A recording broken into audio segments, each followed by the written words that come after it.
Cognisant academy के physics class में आप सबों का स्वागत है। आज के स्पेशल जो टॉपिक है इसमें हम लोग चर्चा करेंगे फैराडेज एक्सपेरिमेंट और Faraday's laws of electromagnetic induction की।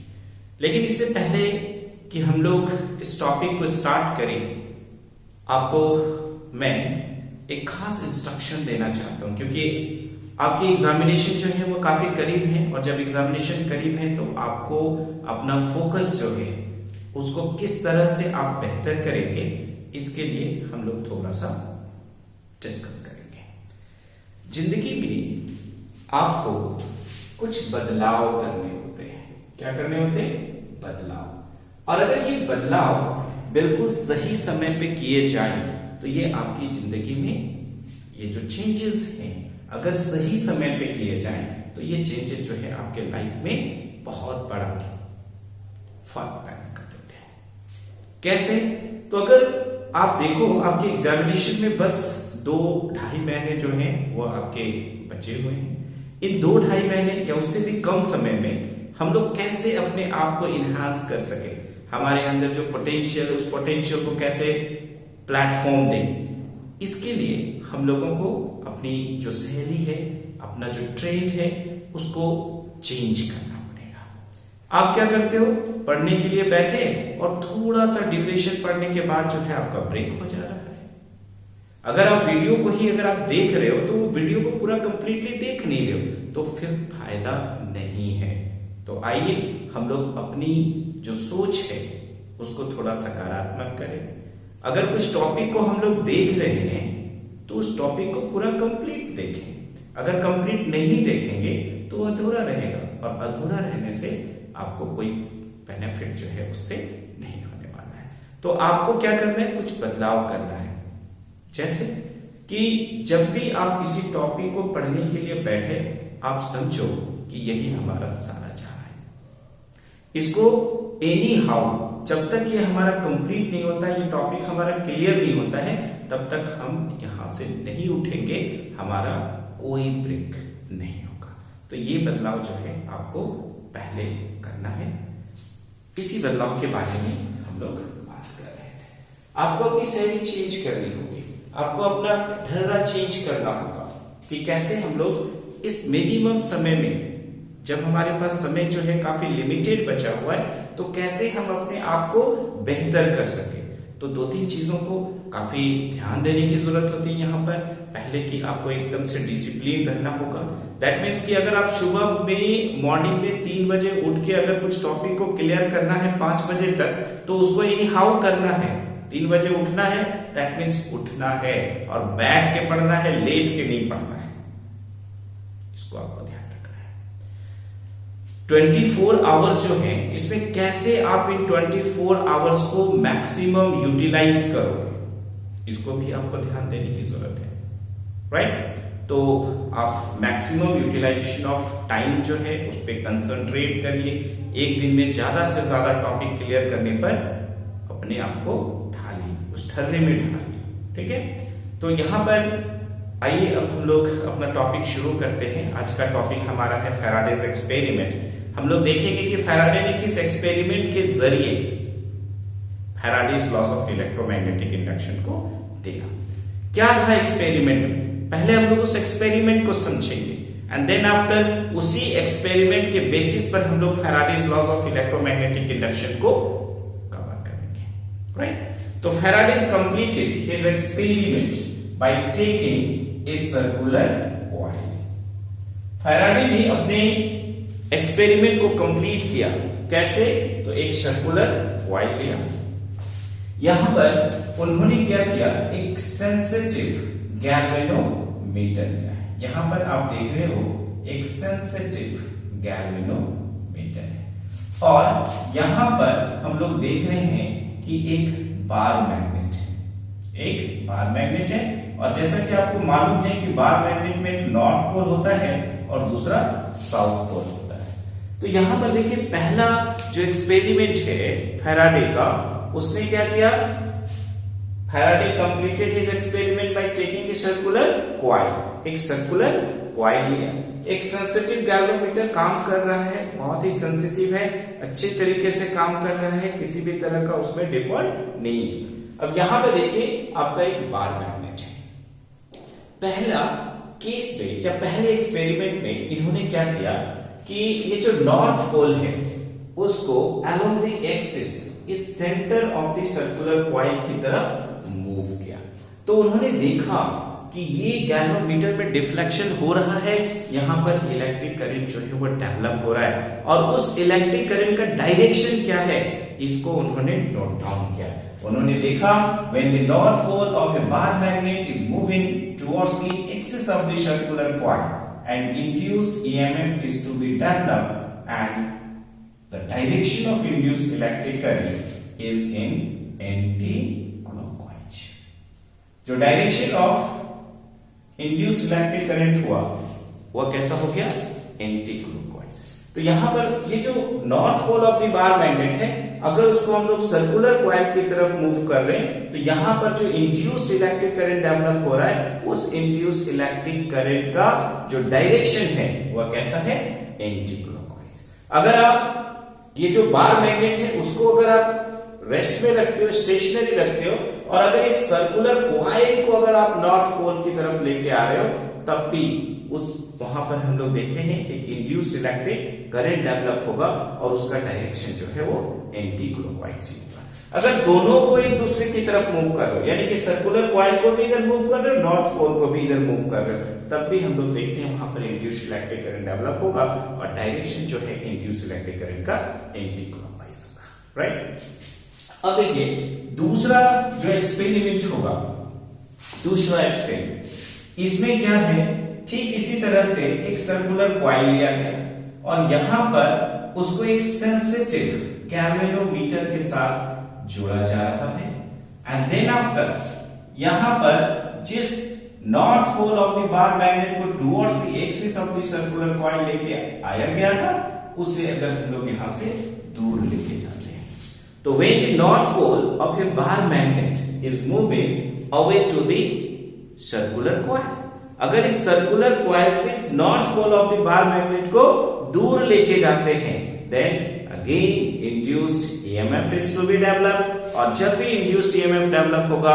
तो ऑब्वियसली वहां पर induced इलेक्ट्रिक करंट मिलेगा और यहां पर जो induced इलेक्ट्रिक करंट मिलेगा उस induced इलेक्ट्रिक करंट का डायरेक्शन कैसा होगा, यहां पर नॉर्थ पोल को सामने लेके आ रहे थे तो मिला एंटी क्लॉकवाइज, नॉर्थ पोल को दूर लेके जा रहे हैं तो यहां पर हम लोगों को क्लॉकवाइज डायरेक्शन में इलेक्ट्रिक करंट मिलता है।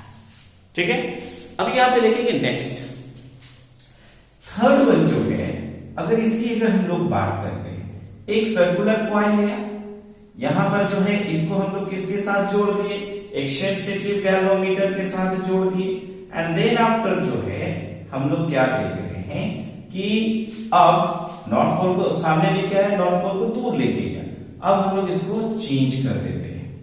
यहां पर देखिए ये साउथ पोल है और ये नॉर्थ पोल है।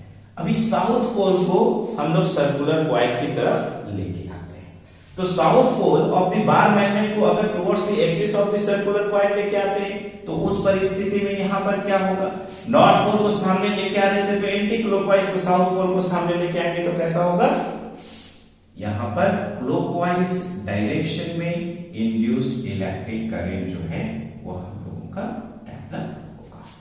कहने का मतलब है when the south pole of the bar magnet is moving towards the axis of the circular coil, अगर ये जो south pole of the bar magnet है अगर उसको मूव कर रहे हैं towards the axis of the circular coil then induced EMF is to be develop और जो इंड्यूस्ड ईएमएफ की वजह से जो इंड्यूस्ड इलेक्ट्रिक करंट मिलेगा उस इंड्यूस्ड इलेक्ट्रिक करंट का डायरेक्शन जो है वह यहां पर कैसा होगा, क्लॉकवाइज होगा। अगर सर्कुलर कॉइल को साउथ पोल की तरफ लेके आ रहे हैं तब भी यहां पर इंड्यूस्ड ईएमएफ डेवलप होगा, डायरेक्शन जो है इंड्यूस्ड इलेक्ट्रिक करंट का वंस अगेन क्लॉकवाइज होगा। दोनों को अगर एक दूसरे की तरफ लेके आ रहे हैं दैट मींस सर्कुलर कॉइल और south pole of the bar magnet को, तब भी यहां पर इंड्यूस्ड ईएमएफ डेवलप होगा और जो direction of induced electric current है वह कैसा हो रहा है, क्लॉकवाइज हो रहा है। ठीक है, अब यहां पे देखो ये फोर्थ वन केस में हम लोग क्या करते हैं, यही सर्कुलर कॉइल है, यहाँ पर हम लोग इसी तरह से एक सेंसिटिव गैल्वेनोमीटर जो है यहाँ पर हमने कनेक्ट किया, और ये जो south pole of the bar magnet जिसको हम लोग सामने लेके आ रहे थे, अभी नेक्स्ट केस में हम लोग क्या करेंगे, south pole of the bar magnet को इस सर्कुलर कॉइल से दूर लेके जाएंगे। तो यहाँ पर साउथ पोल को सामने लाने से क्लॉकवाइज डायरेक्शन में इंड्यूस्ड इलेक्ट्रिक करंट डेवलप हो रहा था, तो यहाँ पर क्या हो जाएगा, एंटी क्लॉकवाइज डायरेक्शन में इंड्यूस्ड इलेक्ट्रिक करंट डेवलप होगा। तो अगर सिर्फ और सिर्फ अगर आप एक एक्सपेरिमेंट को ध्यान रखते हो तो सारा का सारा एक्सपेरिमेंटल जो है ये यहाँ पर हम लोगों का कवर अप होता है। यहाँ पर अगर सिर्फ याद रखें कि नॉर्थ पोल को सामने लेके आने से जो इंड्यूस्ड इलेक्ट्रिक करंट डेवलप होता है उसका डायरेक्शन कैसा होता है, एंटी क्लॉकवाइज।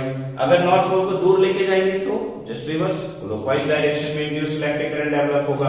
अब अगर साउथ पोल को सामने लेके आएंगे तो क्या होगा, तो नॉर्थ पोल को लाने से क्या होता था, एंटी क्लॉकवाइज, तो साउथ पोल को सामने लेके आएंगे तो चेंज हो जाएगा, क्लॉकवाइज डायरेक्शन में इंड्यूस्ड इलेक्ट्रिक करंट डेवलप होगा। वहीं अगर हम लोग देखें south pole of the bar magnet को अगर सर्कुलर कॉइल से अगर दूर लेके जाते हैं तब भी यहाँ पर इंड्यूस्ड ईएमएफ डेवलप होगा, और उस इंड्यूस्ड ईएमएफ की वजह से हम लोगों को इंड्यूस्ड इलेक्ट्रिक करंट मिलेगा, और उस इंड्यूस्ड इलेक्ट्रिक करंट का डायरेक्शन जो है वह एंटी क्लॉकवाइज है। अगर हम लोग सर्कुलर कॉइल और बार मैग्नेट दोनों को स्टेशनरी स्टेज में रखते हैं, then that time there is no any induced EMF is to be develop, कोई इंड्यूस्ड ईएमएफ डेवलप नहीं होगा, और ना ही आपको इंड्यूस्ड इलेक्ट्रिक करंट वहां पर देखने को मिलता है। कंक्लूजन क्या है यहां पर, तो पहला है whenever there is a change in magnetic flux and induced EMF is to be developed। जब कभी भी आप मैग्नेटिक फ्लक्स को चेंज करते हो, मैग्नेटिक फ्लक्स को चेंज कैसे करना है, यहां पर ये जो फैराडेज एक्सपेरिमेंट है इसके बेसिस पर फैराडेज ने जो है एक लॉ दिया जिसको हम लोग Faraday's laws of electromagnetic induction के नाम से जानते हैं। और ये जो Faraday's laws of electromagnetic induction है इसमें 3 पॉइंट जो है वो हम लोग देखते हैं। पहला क्या है, तो whenever there is a change in magnetic flux in a coil, अगर किसी भी कॉइल में, किसी भी सर्किट में, किसी भी लूप में अगर आप मैग्नेटिक फ्लक्स को चेंज करते हो, एक इंड्यूस्ड ईएमएफ डेवलप हो रहा है, राइट? क्यों?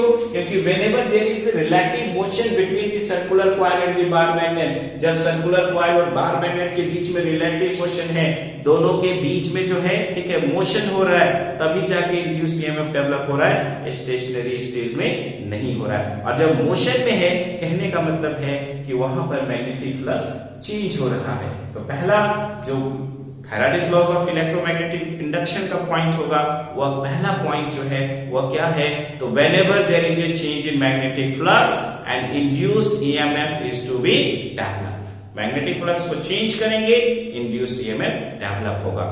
सेकेंड पॉइंट क्या है, induced EMF lasts as long as the change in magnetic flux continues, जब तक आप मैग्नेटिक फ्लक्स को चेंज करते रहोगे तभी तक इंड्यूस्ड ईएमएफ मिलेगा। चेंज करना बंद कर दिया, नहीं मिलेगा, राइट? तीसरा क्या है, तो induced EMF is directly proportional to the rate of change in magnetic flux. Induced EMF जो है वह डायरेक्टली प्रोपोर्शनल होगा rate of change in magnetic flux को, राइट? तो हम लोग जो है Faraday's laws of electromagnetic induction को एक बार फिर से अच्छी तरह से समझ। फैराडेज एक्सपेरिमेंट के बेसिस पर फैराडे ने simply Faraday's laws of electromagnetic induction दिया। जैसा कि आपको बताया कि Faraday's laws of electromagnetic induction में 3 पॉइंट्स हैं, और वो 3 पॉइंट क्या क्या हैं, बहुत आसान है, बहुत इंपॉर्टेंट है आपके एग्जामिनेशन पॉइंट ऑफ व्यू के लिए। तो जब भी आप Faraday's laws of electromagnetic induction को पढ़ो, ये तीनों पॉइंट जो है वो जरूर से एक बार मेमोराइज करो, एक बार देखो कि क्या मैं बिना देखे इसे लिख पा रहा हूं या नहीं लिख पा रहा हूं, ये जरूर करें आप, ठीक है? तो यहां पर देखो कौन से 3 पॉइंट है। एक बार अगर उन तीनों पॉइंट्स को अगर हम लोग एक बार फिर से देख लें, मैंने आपकी सुविधा के लिए उसे बोर्ड में लिख दिया है। देखिए क्या है Faraday's laws of electromagnetic induction. अच्छा, एक कंफ्यूजन होता है समटाइम्स बहुत सारे बच्चों को, फैराडेज लॉज ऑफ इलेक्ट्रोलाइसिस वो अलग है, केमिस्ट्री में आपने पढ़ा है, और ये Faraday's laws of electromagnetic induction है, तो जिसका केमिस्ट्री बहुत ही बढ़िया है तो वो सोचेगा कि दिमाग में तो बैठा हुआ रहेगा फैराडेज लॉज ऑफ इलेक्ट्रोलाइसिस, तो वो क्या करेगा, फैराडेज लॉज देखा, इलेक्ट्रोमैग्नेटिक इंडक्शन को नहीं देखा और वो इलेक्ट्रोलाइसिस को लिख दे, गड़बड़ हो गया। या फिर Faraday's laws of electromagnetic induction आपने बेहतर तरीके से पढ़ लिया है, केमिस्ट्री में आप इलेक्ट्रोलाइसिस आ गया और वहां पर आप देखोगे कि Faraday's laws of electromagnetic induction को लिख के आ गए। तो इस चीज को हमेशा ध्यान रखेंगे कि आपको जो लिखना है वो फैराडेज लॉज ऑफ इलेक्ट्रोलाइसिस है या Faraday's laws of electromagnetic induction, right. तो फिजिक्स में अब इलेक्ट्रोलाइसिस तो हम लोगों को पढ़ना नहीं है, तो Faraday's laws of electromagnetic induction यहाँ पर हम लोग पढ़ते हैं और वो 3 पॉइंट क्या हैं देखिए। It states that whenever magnetic flux linked with a circuit, जब कभी भी एक सर्किट के थ्रू जो भी लिंक्ड है मैग्नेटिक फ्लक्स, अगर वह चेंज होता है, यहां पर सर्किट के बजाय जो है लूप ऑफ वायर या फिर कॉइल भी हो सकता है, तो whenever magnetic flux linked with a circuit और ए लूप ऑफ वायर और a coil changes, induced EMF is to be produced. तो whenever there is a change in magnetic flux, जब कभी भी मैग्नेटिक फ्लक्स में क्या होगा, चेंज होगा, linked with a circuit, linked with a coil, है ना, changes whenever there is a change in magnetic flux linked with a coil or a circuit or a loop, induced EMF is to be developed। Magnetic flux को change किया, induced EMF develop होगा। दूसरा point क्या है, the induced EMF lasts as long as the change in magnetic flux continues। तो जब तक आप मैग्नेटिक फ्लक्स को चेंज करते रहोगे लगातार, तभी तक आपको इंड्यूस्ड ईएमएफ मिलेगा। मैग्नेटिक फ्लक्स जब तक चेंज होता रहेगा तभी तक आपको इंड्यूस्ड ईएमएफ मिलेगा। जैसे ही आपने मैग्नेटिक फ्लक्स का चेंज रोका, इंड्यूस्ड ईएमएफ मिलना बंद, इंड्यूस्ड इलेक्ट्रिक करंट जो है मिलना बंद। लास्ट पॉइंट क्या है कि इंड्यूस्ड ईएमएफ मिलेगा तो कितना मिलेगा, इसके बारे में भी फैराडे साहब ने कहा, the magnitude of the induced EMF is directly proportional to the rate of change of magnetic flux with the circuit. जो इंड्यूस्ड ईएमएफ है वह डायरेक्टली प्रोपोर्शनल होता है rate of change in magnetic flux का। Induced EMF is directly proportional to rate of change in magnetic flux. इसको हम लोग mathematically भी एक्सप्लेन कर सकते हैं। अगर सपोज करिए phi1 be the magnetic flux when time is equal to 0, let phi1 be the magnetic flux when time is equal to 0। phi1 magnetic flux है कब, जब टाइम कितना है, 0 है। And phi2 be the magnetic flux when time is equal to t। तो जब time 0 है तो मैग्नेटिक फ्लक्स phi1 है, जब टाइम t हो गया तो मैग्नेटिक फ्लक्स कितना हो गया, phi2। तो अगर हम लोग बात करते हैं चेंज इन मैग्नेटिक फ्लक्स की, कि चेंज इन मैग्नेटिक फ्लक्स कितना हुआ, तो final magnetic flux minus initial magnetic flux. यहां पर अगर हम लोग रेट टर्म जोड़ देते हैं, rate of change in magnetic flux, that means phi2 minus phi1 by t। तो rate of change in magnetic flux कितना हो जा रहा है, तो सिंपल हम लोग देख रहे हैं phi2 minus phi1 by t हो रहा है। अब लॉ क्या कह रहा था कि induced EMF is directly proportional to the rate of change in magnetic flux. तो इसको मैथमेटिकली कैसे हम लोग लिख सकते हैं, hence induced EMF directly proportional to phi2 minus phi1 by t। ये है हम लोगों का Faraday's laws of electromagnetic induction. जैसे ही हम लोग डायरेक्टली प्रोपोर्शनल को हटाते हैं तो यहां पर induced EMF is equal to minus k, यहां पर हो जाएगा phi2 minus phi1 by t। Here k is equal to कितना होता है, 1 होता है, k इज इक्वल टू 1। इसीलिए हम लोग क्या लिख सकते हैं, induced EMF is equal to minus, यहां पर लिखेंगे phi2 minus phi1 by t। लेकिन एक चीज को ध्यान रखना है कि ये नेगेटिव साइन जो है हम लोगों को Faraday's laws of electromagnetic induction से नहीं मिल रहा है, ये कहां से मिलेगा? लेंजेस लॉ से। तो यहाँ पर इंड्यूस्ड ईएमएफ जिस वजह से, जिस काउच से डेवलप होता है, उस काउच को यह हमेशा क्या करता है? अपोज करता है। तो ये इंड्यूस्ड ईएमएफ किस लिए डेवलप हो रहा है, कैसे डेवलप हो रहा है? तो due to rate of change in magnetic flux. तो उस rate of change in magnetic flux को ये हमेशा क्या करता है? अपोज करता है। इसलिए यहाँ पर हम लोग नेगेटिव साइन देते हैं, राइट? तो हमने क्या कहा कि late phi1 be the magnetic flux when time is equal to 0 and phi2 be the magnetic flux when time is equal to t। तो चेंज इन मैग्नेटिक फ्लक्स कितना हो गया? phi2 minus phi1। Rate of change in magnetic flux कितना हुआ? जैसे ही आपने यहाँ पे रेट लगाया, that should be divided by time. तो phi2 minus phi1 by t क्या है? Rate of change in magnetic flux है। लॉ क्या कहता है? Induced EMF is directly proportional to the rate of change in magnetic flux. तो induced EMF is directly proportional to phi2 minus phi1 by t। जैसे ही directly proportional को आप हटाते हो, इज इक्वल टू माइनस के phi2 minus phi1 by t। k is equal to, अगर 1 है तो यहां पर हम लोग लिख सकते हैं इंड्यूस्ड ईएमएफ जो है is equal to minus phi2 minus phi1 by t हम लोग लिख सकते हैं। दूसरा क्या है? इसको हम लोग दूसरे तरीके से भी लिख सकते हैं। अगर सपोज करिए d phi be the change in magnetic flux in dt time। d phi small change in magnetic flux है इन टाइम dt, है ना? यहां पर अगर हम लोग देखें d phi is the change in magnetic flux in time dt। तो according to Faraday's laws of electromagnetic induction क्या होता है? तो induced EMF E directly proportional to d phi by dt। Induced EMF E जो है वह directly proportional to d phi by dt होगा। यहां पर भी ठीक उसी तरह से induced EMF E is equal to minus d phi by dt लिख सकते हैं। लेकिन इस नेगेटिव साइन के बारे में लेंजेस ने हम लोगों को बतलाया है, जिसको हम लोग लेंजेस लॉ के अंडर पढ़ेंगे।